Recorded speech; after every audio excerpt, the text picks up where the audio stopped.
Good morning, everybody. Welcome to Anlicker Acres. I'm Sarah, and this morning I've got several things going on in the kitchen right now. So what I thought I would do is show you this wonderful, simple bread recipe that I got actually from Meg from the Holler Homestead, which you can look them up on YouTube. They have wonderful content.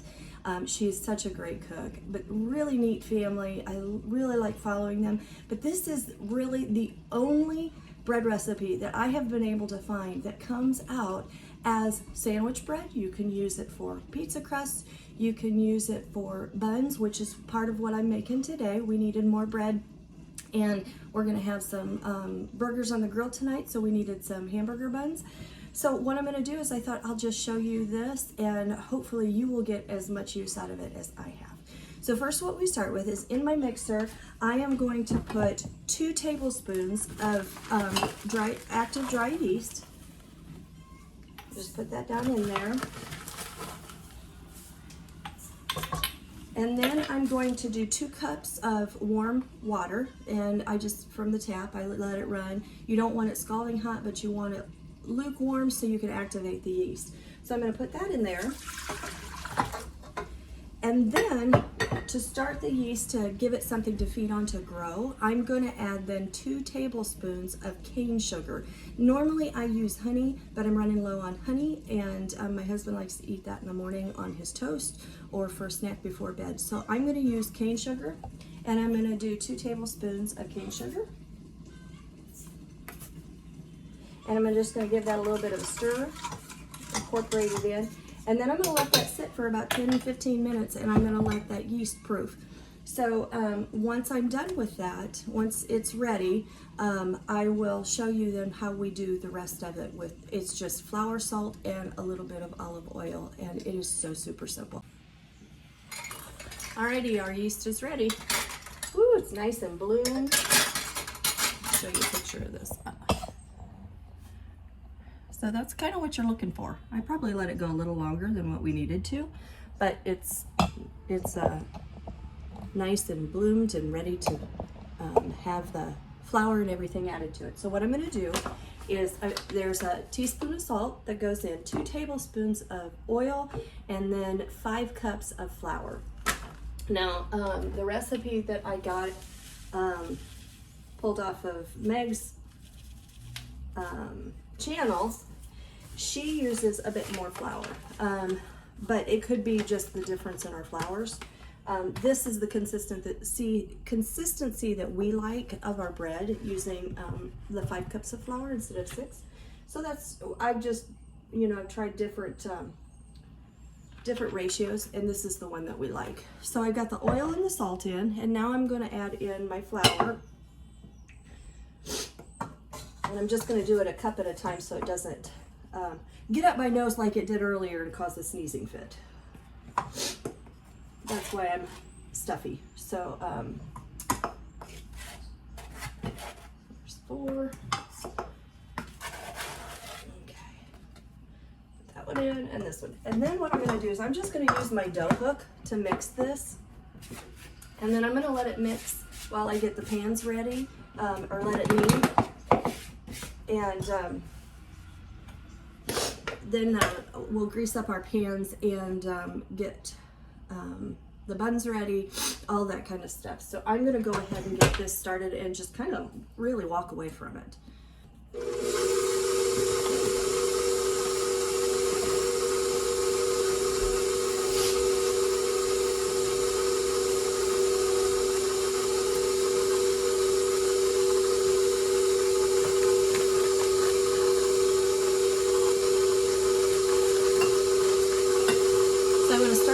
Slow so it doesn't throw flour everywhere, but as it starts mixing in real well, I'll go ahead and turn it up so then it'll get into it'll start kneading it.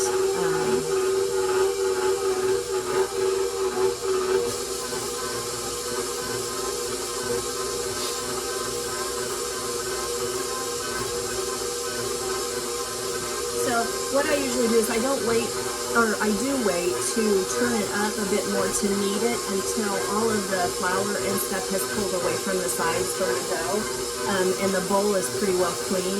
Then I'll go ahead and I'll turn it on the level that I want to knead it at, and then knead it for maybe 3 minutes. So, and we're getting closer.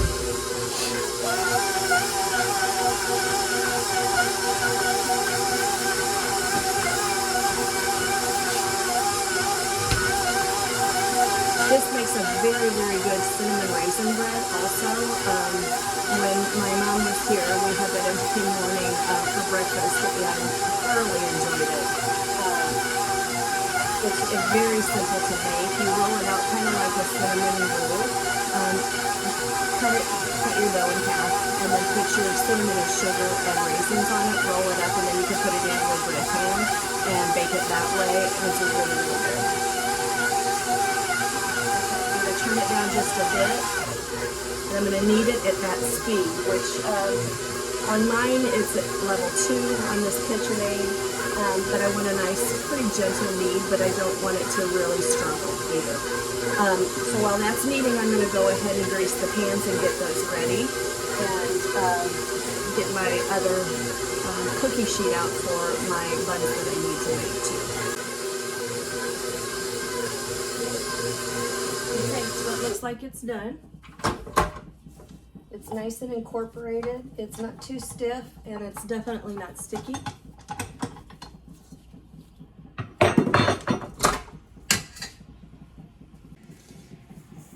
Okay, so I've got my bread pans buttered, and they're ready. I also went ahead and greased a bowl because I need to let this proof for about 15-20 minutes. So I'm just going to take it out of the mixing bowl, put it right down in there. I'm not going to worry too much about how it looks. It doesn't have to be pretty. And then I'm going to cover this with a towel, and I'm going to set it off to the side wherever I can find a spot. All right, so the bread has proofed. We're ready now to do buns, and then to get the rest of the dough into loaf pans. Now, after I do that, I'll let it raise for about 10 minutes, just as I'm cleaning up, and I'll turn the oven on to preheat, so that way after they're done proofing, that they'll be ready to go right in. What I normally do is I take it and I just punch it down, work it in a little bit here, just bringing it up and over the sides. It's just a little bit more of a knead to it. And then I'll just take my knife. I'm going to cut it in two. I'm going to get one loaf ready. I may only do one loaf of bread and then do the rest of this for buns, and then we can have them throughout the weekend and into next week. So just kind of fold it in on each other like that, put it into my buttered dish, set it off to the side, and then when I get the buns done, I'll cover both of them and let them raise. Now, with the buns, you can do this a couple of ways. I have in the past rolled this out onto a floured flat surface, and then used a round, either a cup or a cookie cutter or something like that, to do buns. You can also just take a piece off, roll it, kind of flatten it down a bit, the size that you want. The only thing I don't care for this method is that they're not all the same shape and size. I'm going to put that on my greased cookie sheet and see how many I can get. I don't do large buns. Our hamburgers, we don't do like what are they? The smash burgers. Ours are just already, they come pre-squared basically from the butcher. That's how they do theirs. So I'm just gonna lay it out like that. Try and keep them somewhat the same shape. And then those will raise while we wait for the oven to come up to temp. And then they will continue to get just a smidge bigger in the oven as they cook. I just want to be careful that when I am working with the dough, it's an extra kneading that is going on, and I don't want to over knead this. Now this is bread flour, which I have found works wonderful. It does have gluten in it. The gluten-free recipes that I have done in the past, I really, I don't know how you could make buns out of it, because it's more like a banana bread dough. I don't know if somebody has a recipe that is gluten-free that is more pliable, kind of like this. I would love to try it, because I would prefer to be gluten-free. We just then make sure that we don't eat as much when we do eat gluten, because it does aggravate some autoimmune issues that we have in the family. So yeah, we just kind of keep it to a minimum.